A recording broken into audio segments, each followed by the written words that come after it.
Dekat tangan aku ni adalah futuristic shaver. Zaman sekarang ni mana dah ada orang pakai shaver yang macam ni? Ketinggalan zaman, boleh campak jauh-jauh. Jom kita upgrade lifestyle kita daripada shaver tradisional ke shaver elektrik modern. Ini brandnya Novora. Dia punya packagingnya memang sangat cantik, premium, elegan dan modern. Kalau packaging dah gempak, apa lagi barangnya? Jom kita sama-sama tengok.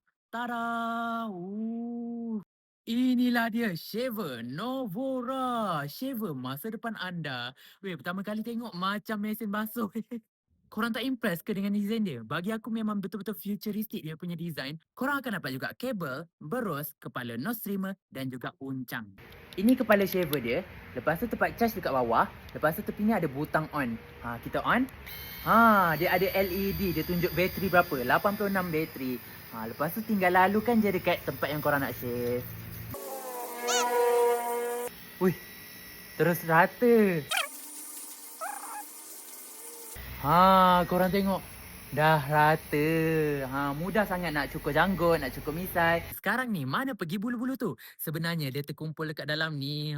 Tu takkanlah bertebaran dekat tandas, dekat sinki. So, dia terkumpul dekat dalam ni je. Dan bestnya dia magnetik. Nampak tak? Wey, baik. Selain dia boleh cukur bulu-bulu misai janggut, dia boleh juga cukur bulu hidung. Macam mana? Tukar kepala yang ni, lepas tu masukkan dekat hidung. So, bulu-bulu yang panjang-panjang terkeluar tu akan mudah dipotong. So, apa yang korang tunggu lagi? Dapatkan sekarang shaver elektrik ni untuk memudahkan kehidupan anda. Nak beli dekat mana? Dekat beg kuning lah, bos. Aku dah ada yang moden. Korang pakai yang ni lagi ke? You are not my level.